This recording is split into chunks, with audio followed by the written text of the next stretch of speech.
Good evening to you all. Good evening. I'm going to discuss with you today some very interesting topics.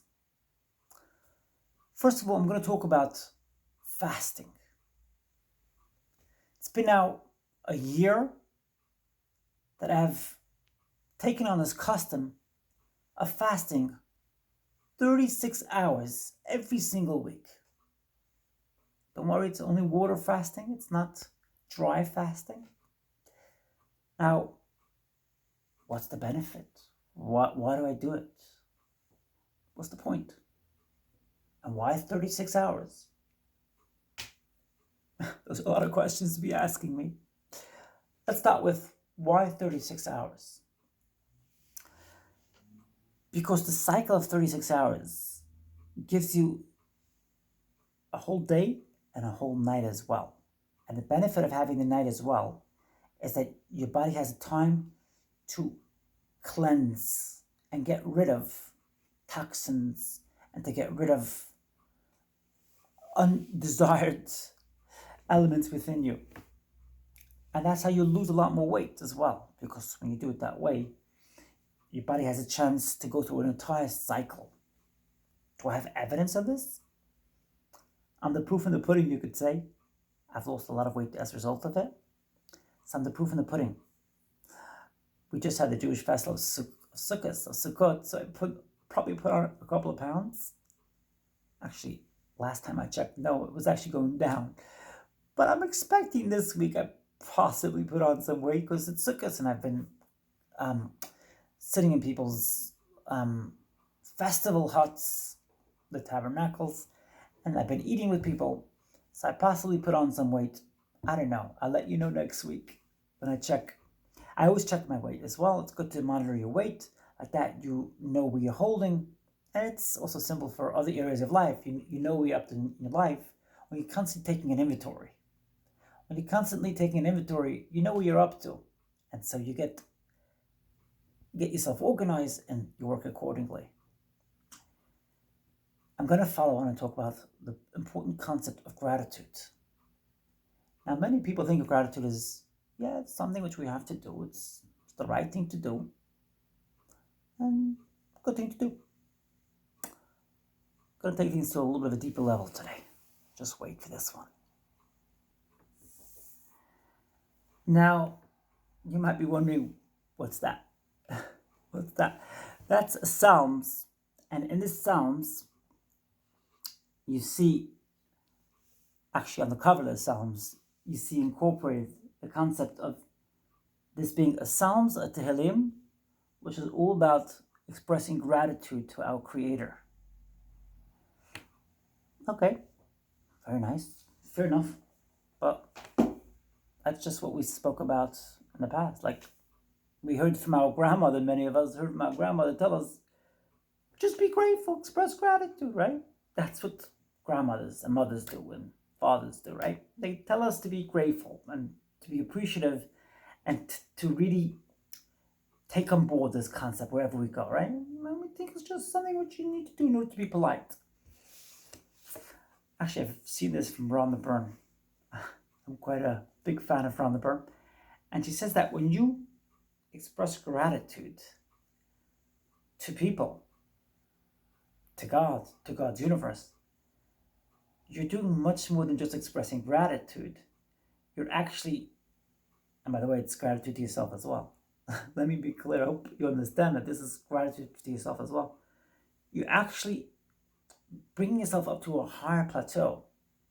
You're incorporating blessings in your life. And I can tell you, I've seen unbelievable miracles take place in my life. Just imagine this. Going on a cruise, me going on a cruise, because I express gratitude. And I manifest that through expressing gratitude. The more you express gratitude, the more you feel happy within. The more happy things happen, unbelievable things have been happening in my life lately. On a cruise, meeting people, unbelievable. Miracles have been happening lately to the extent where I could possibly say that I'd rather pinch myself just to figure out if this is real. Is this really happening? Meeting people? over the festival I met amazing people, I'd rather pinch myself just to make sure that this is real. In any case, it's real. Amazing things have been happening in my life, and I'm ever so grateful to God and for the amazing people who have come into my life and made it possible. I think I've told you about the person I met on the cruise who was just blown away by my amazing attitude of gratitude. You just need to adapt an attitude of gratitude, and you'll see wonders happen in your life. It's a guarantee. It's not just like grandmother told you, mom told you, dad told you, grandpa told you. Be grateful, be polite, say thank you. Nah, it's a lot more than that. When you're grateful to people in your life, when you're grateful to God, it's the most godly spark you can tap into, gratitude. Now, don't just go to a store and say, oh, thank you. No, say thank you for serving me today. It was really kind of you. You have to put that expression of gratitude, and you have to express it with sprint. You have to have sprint in your voice, because a gratitude with half expression has no meaning. Thank you. Yeah, thank you. The brain's like, you're doing that because grandma told you to do that many years ago, or grandpa. That's the idea of gratitude. Express it with sprint in your voice, with liveliness, with feeling, with emotion, and you're tapping into a godly power. If you tap into a godly power, you're going to have godly advantages bestowed upon you. It's an automatic thing. Now, Rhonda Byrne talks about this concept of gratitude. I read from her book daily. Obviously, one of my 11 books I read every single day. I spend over many hours reading. In any case, Rhonda Byrne says as follows. Just take 3 people from your past and express gratitude towards them for things they have done for you, which have made an impact for you on your life today. So I thought to myself, I'm going to do that. And I thought of 3 of my grandparents who are actually pillars in my life. They were amazing people, great people, and they've taught me so much. So I started off with my mother's mother, and I said it like this. I'm grateful to Bubby. Now, Bubby's the way we called our grandmother when she was alive. I'm grateful to Bubby for teaching me how to be emphatic. My grandmother was a very determined person. She was sure of herself, and she taught me that with her amazing vibe, which encompassed wherever she went.